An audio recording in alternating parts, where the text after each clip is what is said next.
Buenas noches. Se creía invencible. Se decía el verdadero poder en Tierra Caliente. Retaba al gobierno federal, retaba al gobernador de Michoacán, ordenaba que lo dejaran de buscar las fuerzas federales. Pero esta noche, César Alejandro Sepúlveda, el Botox, está detenido. Y lo detuvo una mujer policía, valiente. Él trataba de huir en Apatzingán. Hace unos minutos se detuvo a un sujeto apodado El Botox en Michoacán. Este sujeto es responsable de extorsiones a los limoneros, de extorsiones a otros productores y también de homicidios, incluyendo al líder de los limoneros, que todos sabemos del lamentable homicidio de Bernardo Bravo. El gobierno federal llevaba semanas tras él, rastreándolo, y así lo agarraron. Le apagaron el corrido al Botox. César Alejandro Sepúlveda Arellano, el líder de los Blancos de Troya, fue detenido con 2 de sus escoltas cuando fueron sorprendidos por las fuerzas federales en una de sus casas de seguridad a las 7:20 de la mañana en la comunidad de Santa Ana Matlán. Se logra la ubicación de esta persona, se ingresa al domicilio, se salta por la casa, digamos, se sale. Una compañera logra su detención y ya está detenido. No hubo enfrentamiento. El Botox y sus secuaces cayeron sin que su grupo criminal o sus aliados, los Viagras y el Cártel Jalisco Nueva Generación, fueran a su rescate. Únicamente se registraron unos cuantos bloqueos en Tierra Caliente, Michoacán, de supuestos ciudadanos exigiendo su liberación, pero que solo duraron unos momentos. Este sujeto en su momento tuvo vínculos con Cártel Jalisco, con otros grupos delincuenciales. Como sabemos, usaba en varias ocasiones explosivos en contra de las autoridades. Cometió bastantes homicidios y principalmente extorsión. En Michoacán tiene 7 órdenes de aprehensión por homicidio y extorsión agravada. La fiscalía de ese estado ofrecía apenas 100,000 pesos por información que llevara a su captura. Pero en Estados Unidos la recompensa era mucho más alta, de $5 millones, porque estaba aliado a organizaciones criminales consideradas por el gobierno norteamericano como narcoterroristas. Además, cuenta con carpetas de investigación a nivel federal. Por eso él y sus cómplices fueron trasladados a la Fiscalía de Delincuencia Organizada en la Ciudad de México. El grupo delictivo encabezado por el Botox, con el peculiar nombre Los Blancos de Troya, hicieron su aparición pública en julio del 2015. La mayoría de ellos habían sido autodefensas en Tierra Caliente, Michoacán, pero tenían un historial delictivo previo con los Caballeros Templarios, liderado por Nazario Moreno y Servando Gómez Latuta. Los Blancos de Troya nacieron prometiendo defender al pueblo, pero terminaron sirviéndose de él, por lo que su detención es festejada, pero con reservas en Tierra Caliente. Contentos todos estamos por acá con la detención de este sujeto, porque pues se agarró millones de pesos de la extorsión de Limón. Y pues también, ya ves, es un asesino. Mandó matar a varias gentes, entre ellos al líder limonero, Bernardo Bravo. El Botox y sus troyanos son acusados de sembrar minas antipersonales en el valle de Apatzingán, de atacar y vigilar con drones a las fuerzas de seguridad, de controlar la venta de limón amarillo, de extorsionar a productores agrícolas y comerciantes. Las autoridades federales indican que, derivado del cobro de extorsiones, el Botox rompió la alianza con Juan José Farías Álvarez, alias El Abuelo, líder del cártel de Tepalcatepec, quien pretendía liderar esas extorsiones. Al final, la leyenda del Botox termina así: un hombre esposado, exhibido y tratando de sonreír con sus escoltas sometidos, en el helicóptero que los lleva a un viaje sin retorno, que podría culminar con su envío a una cárcel en Estados Unidos. Lo cual es muy probable. Ya van 3 entregas de criminales de alto rango entregados al gobierno de los Estados Unidos. Después de esta detención, conversamos con Amelí Navarro, viuda del productor limonero Bernardo Bravo. Falta todo el proceso. La detención es el inicio del proceso. La detención es un acto contundente e importante en las investigaciones, en la integración de la carpeta, pero falta todo un proceso a seguir y mi exigencia es que todo este proceso se siga con la debida diligencia y que sea apegado a derecho. Esto es un paso. La justicia todavía no llega. Y me quedo en Michoacán porque la alcaldesa de Uruapan, Grecia Quirós, después de esta detención, por supuesto, la celebró, pero pidió que pase lo mismo con los asesinos de su esposo, Carlos Manzo. Es hacerle justicia a Bernardo. Yo envié un mensaje al secretario Omar Harfuch que yo esperaba que así como hubo ya justicia para Bernardo, haya justicia para Carlos Manzo también y que pronto podamos ver resultados y que pronto podamos ver a la persona que ordenó matar a Carlos Manzo que esté tras la reja. Y de Michoacán me voy a Sinaloa porque sigue avanzando el reloj y estas son horas críticas. Han pasado 48 horas desde que 3 hombres armados secuestraron a Nicole Pardo, una joven tiktokera conocida como la Nicolette, en Culiacán, Sinaloa, gobernada por Rubén Rocha. Fuerzas federales colaboran con el operativo de su búsqueda. Ya estamos trabajando con la Fiscalía del Estado de Sinaloa, nos notificó de manera inmediata. Hay seguimiento ya a los vehículos que participan y también vamos a informar de manera puntual hasta su recuperación. Y en ese mismo estado, donde las autoridades, según víctimas y familiares, están rebasadas, un joven murió y su novia resultó herida después de ser baleados, presuntamente por militares, en Culiacán. Las autoridades respondieron, sostienen que fueron víctima de un fuego cruzado. Fernando Alan Arce, de 24 años, estaba por titularse como abogado. Hacía su servicio en el Tribunal Supremo de Justicia y todos los días iba al gimnasio, como el día en el que lo mataron.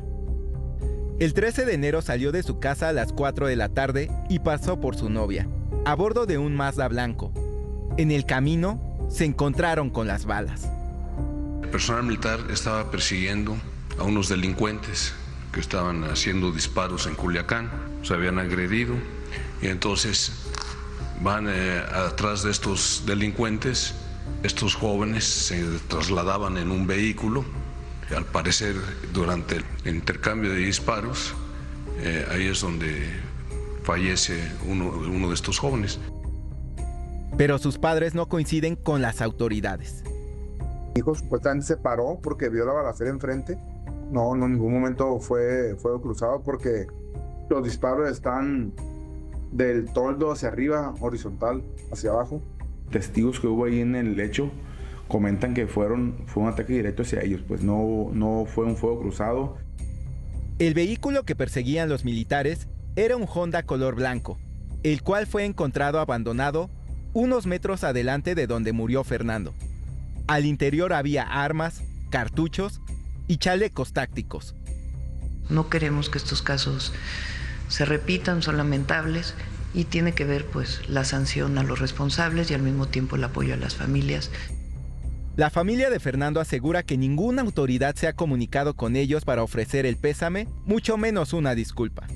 Queremos que limpien el nombre de nuestro hijo, una disculpa pública, que él o los responsables que dispararon al coche de mi hijo, que paguen con cárcel, porque no fue un error, no fue una confusión, no fue un enfrentamiento, no fue un fuego cruzado, fue un asesinato. Eso se llama asesinato. Y no merecía lo que le hicieron, que me lo masacraron.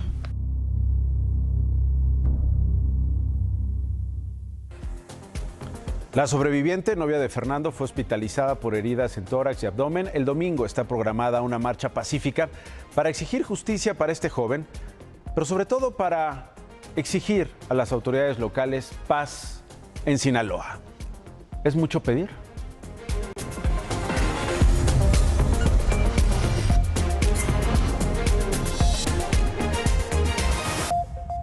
La de hoy, encontraron a Lidia, la mujer que presuntamente había desaparecido en Puebla, había sido secuestrada desde la noche del sábado.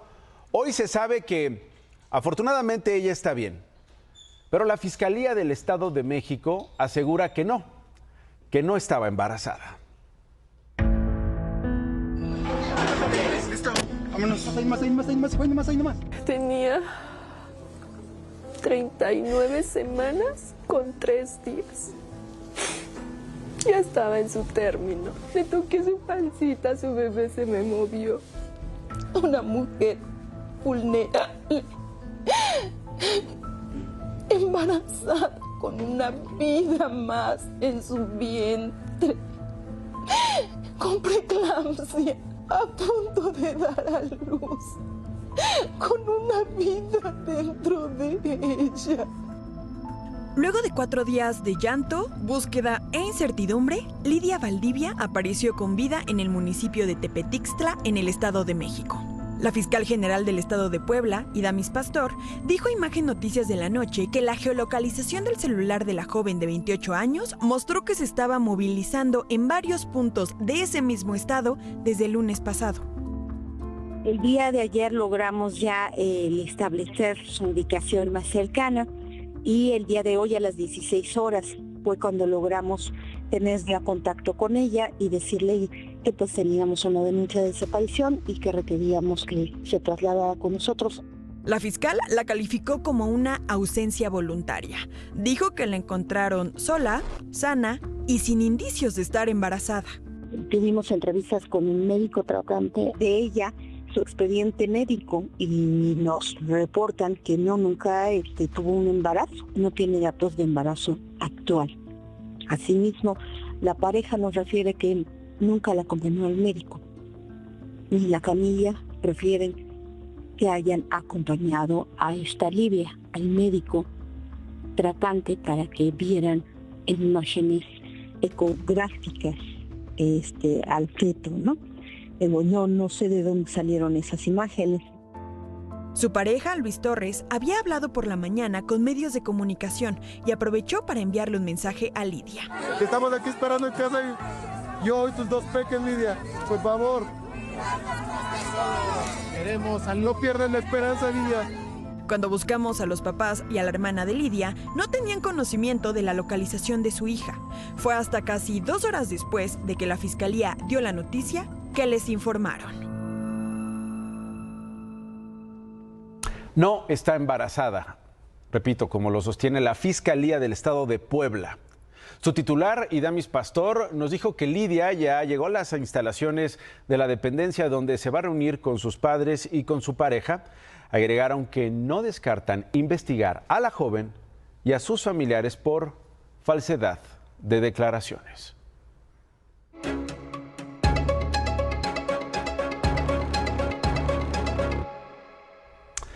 Ha sido una semana muy importante en términos de seguridad para el país. Hoy el secretario de la dependencia, del secretario de Seguridad y Protección Ciudadana Federal, Omar García Harfuch, aseguró que el traslado de capos criminales hacia cárceles de la Unión Americana fue por el bien de nuestro país, porque aquí generaban alianzas con otros grupos e incluso seguían delinquiendo desde las cárceles.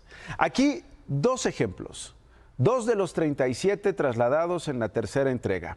Aquí los detalles de cómo operaban. José Gerardo Álvarez Vázquez, el Indio, era uno de los principales líderes del cártel de los hermanos Beltrán Leiva, junto a Edgar Valdés Villarreal, la Barbie. Era el encargado del tráfico de drogas en estados como Guerrero, Morelos y la Ciudad de México.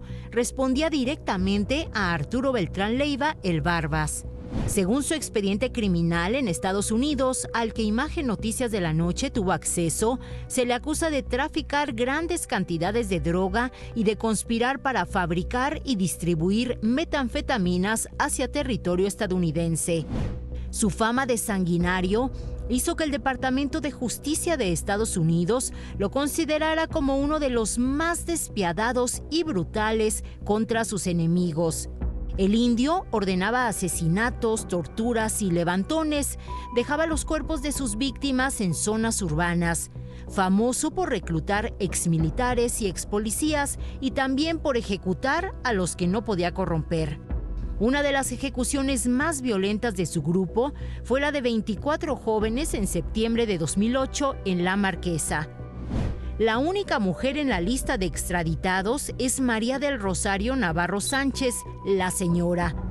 Integrante del cártel Jalisco Nueva Generación, En el expediente de justicia estadounidense se le acusa de tráfico de drogas, tráfico de armas, trata de personas y lavado de dinero. Se encargaba de proveer las armas al cártel Jalisco.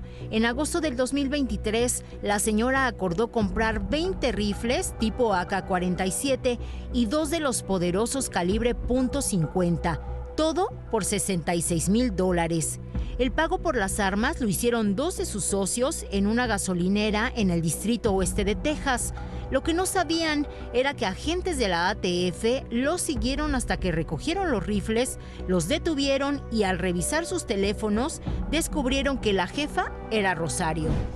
La señora también traficaba migrantes y drogas, para lo que llegó a usar el túnel descubierto en 2025 que iba de Ciudad Juárez a El Paso. Tenía 1.8 metros de alto y 1.2 de ancho. Además, iluminación, sistema de ventilación y reforzado con vigas de madera. Tanto el indio como la señora podrían ser condenados a cadena perpetua. Ayer le hablaba sobre el caso de la red de huachicol fiscal dentro de la Secretaría de Marina.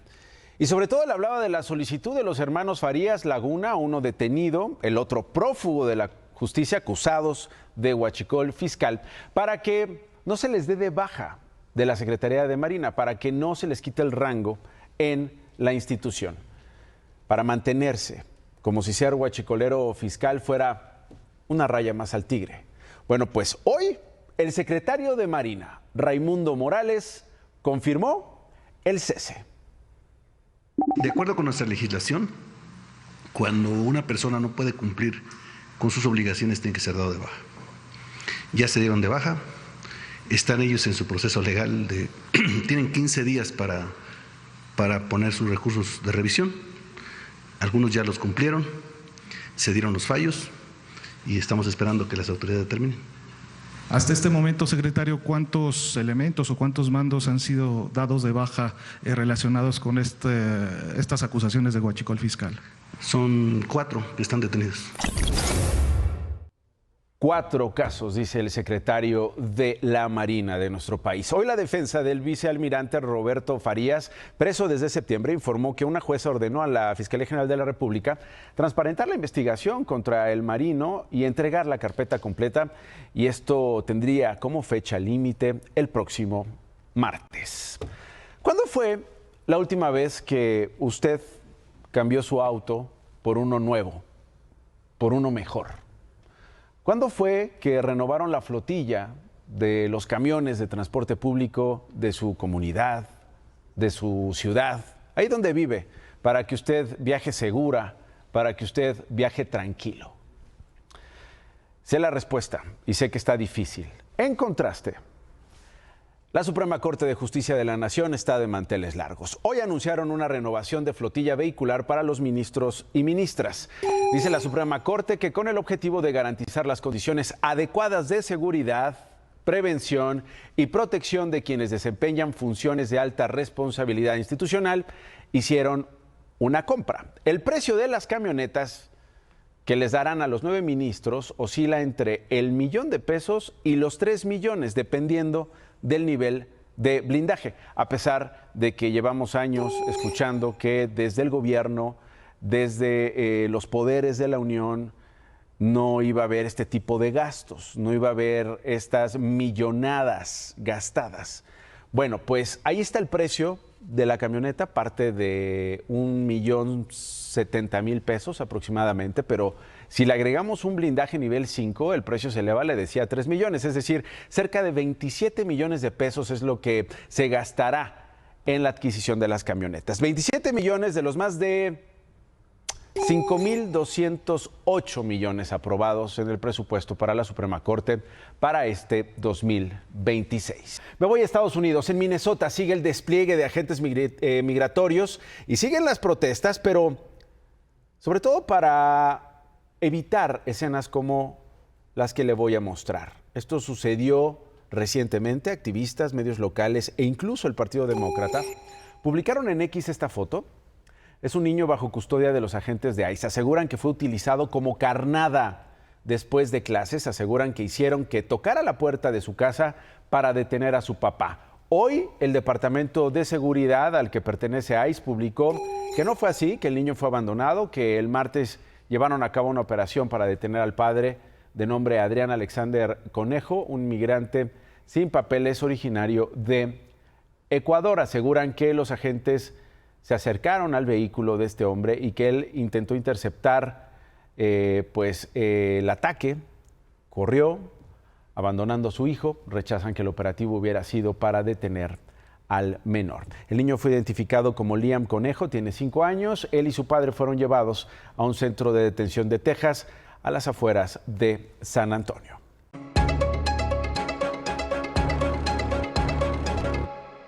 Donald Trump sigue consiguiendo logros en Davos, en Suiza. Hoy por fin está a cargo de un organismo internacional. Claro, uno que él mismo formó.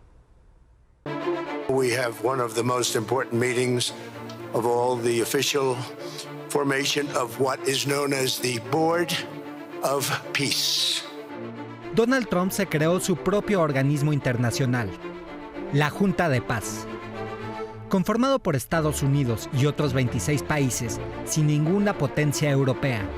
Hoy, este organismo tuvo su presentación oficial en el Foro Económico de Davos. As president, I ended those 8 wars in 9 months. Just 1 year ago, the world was actually on fire. A lot of people didn't know it. El organismo es una iniciativa que, según Trump, busca resolver conflictos internacionales. Se teme que pretenda sustituir a la ONU, aunque por ahora Trump lo descartó. No sin antes criticar a las Naciones Unidas. I've always said the United Nations has got tremendous potential, has not used it. But there's tremendous potential on the 8 wars that I ended. I never spoke to the United Nations about any of them. And I think the combination of the Board of Peace with the kind of people we have here, coupled with the United Nations, can be something very, very unique for the world. Entre los miembros fundadores de la Junta de Paz están los presidentes de Argentina, Javier Milei, de Paraguay, Santiago Peña, y el primer ministro de Hungría, Viktor Orbán, amigos o afines al líder de la Junta, Donald Trump. This board has the chance to be one of the most consequential bodies ever created, and it's my enormous honor to serve as its chairman. I was very honored when they asked me to do it. Se han enviado invitaciones a 60 países para formar parte de esta junta. En América solo han aceptado Argentina y Paraguay. De Europa solo están Albania, Turquía, Kosovo, Hungría y Bielorrusia. El resto son de Asia, encabezados por Israel, Qatar, Arabia Saudita y los Emiratos Árabes. El evento sirvió también para que el gobierno de Estados Unidos presentara su plan para una nueva Gaza. Un plan con inversiones por $25,000 millones con rascacielos, aeropuerto y otro tipo de infraestructura. Una ciudad imaginaria y futurista de primer mundo, que no considera lo más importante. Gaza sigue viviendo los estragos que dejó la ofensiva de Israel. Uno de los miembros de la Junta de Paz de Donald Trump. We're going to have peace in the world, and boy, would that be a great legacy for all of us. Everybody in this room is a star, or you wouldn't be here. ¿Qué tal un proyecto inmobiliario en Gaza de tremendo lujo?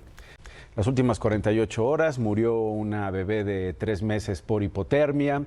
No llega la ayuda, no llegan los insumos a pesar de la firma de suspensión de ataques. Y ellos planeando qué edificios construir. El presidente de Estados Unidos dijo poco, casi nada sobre la paz en Ucrania. Hoy tuvo otra reunión con el presidente ucraniano Volodymyr Zelensky, que criticó duro al continente europeo, criticó a la Europa. Today, Europe relies only on the belief that if danger comes, NATO will act. Now, NATO exists thanks to believe that the United States will act, that it will not stand aside and will help. But what if it doesn't? Worldwide, especially when America's focus shifts elsewhere, Europe looks lost, trying to convince the US president to change. But he will not change.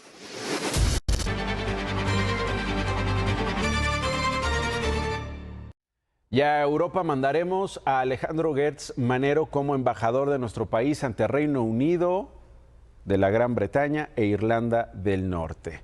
Se aprobó ya su nombramiento en la Comisión Permanente del Congreso.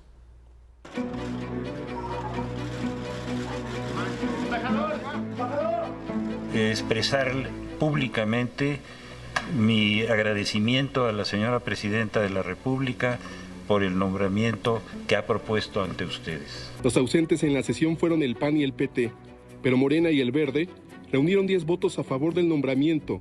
Movimiento Ciudadano se abstuvo. Considerando que la renuncia presentada no se ajustaba plenamente a los supuestos que establece la ley, ya que una invitación para ocupar una embajada no constituye por sí misma una causa grave como lo exige el marco jurídico vigente. Cuando consideré que había que hacer un cambio en mi vida pública, me sometí al Senado de la República. La comparecencia duró poco menos de una hora, donde Gertz Manero intervino 16 minutos. Sobre su plan de trabajo dijo que su prioridad será la atención a los mexicanos que estudian en el Reino Unido. Cuestionado sobre el nuevo entorno geopolítico internacional, apuntó que la diplomacia ayudará a mejorar esta situación. La OTAN va a seguir existiendo, no cabe duda. Los intereses van a irse acomodando a esto. Ese es mi punto de vista. No puedo hablar por el Estado mexicano. Este dictamen fue turnado a la Comisión Permanente para que se vote el próximo lunes, día en que Gertz Manero estará rindiendo protesta. Una pipa de doble remolque explotó así luego de caer de un puente en el estado de Hidalgo. ¿Va a explotar esa mamada? ¿Va a explotar esa mamada? ¡Va a explotar! ¡Háganse para acá!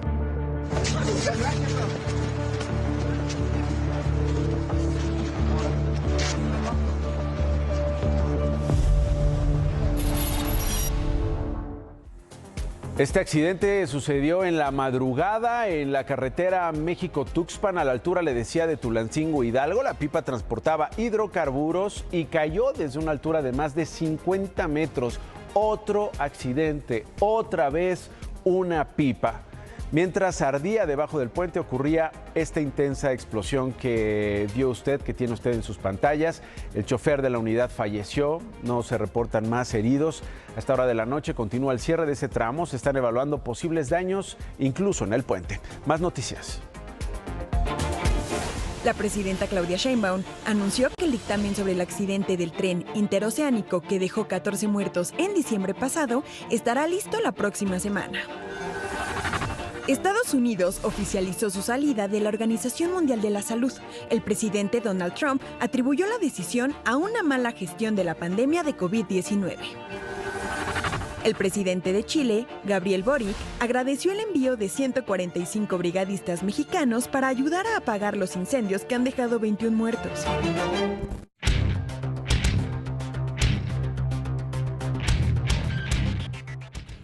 Usted era de los que estaban muy asustados por la cuesta de enero, que decían, hombre, con los aranceles y con los aumentos de precios y los cambios fiscales, que decían que todo iba a estar muy mal. Pues hoy el INEGI le mandó un calmante. Hoy el INEGI demostró que otra vez el padre del análisis superior tiene razón. Dio a conocer que la inflación durante los primeros 15 días de este año había crecido 0.31% e incluso la inflación más volátil había disminuido. Entonces su tasa de crecimiento, y que esto nos lleva a una inflación anualizada del 3.77%. Quiere decir que se equivocan todos aquellos que dicen que el Banco de México no está haciendo bien su trabajo. La inflación está controlada y está tranquila, donde debe estar, aunque sería deseable que fuera un poquito menos. Échame la cámara. Nacho, si tú o el primo de un amigo o alguien tuvo retrasos en pagar los impuestos el año pasado, yo, el padre del análisis superior, le recomiendo muy ampliamente que aproveche el programa de regularización que acaba de lanzar el SAT. Gracias, David. Y prepárese para el frío de mañana. Bajará aún más la temperatura. Se informó que las temperaturas más bajas las tendrá el estado de Durango con hasta menos 10 grados centígrados.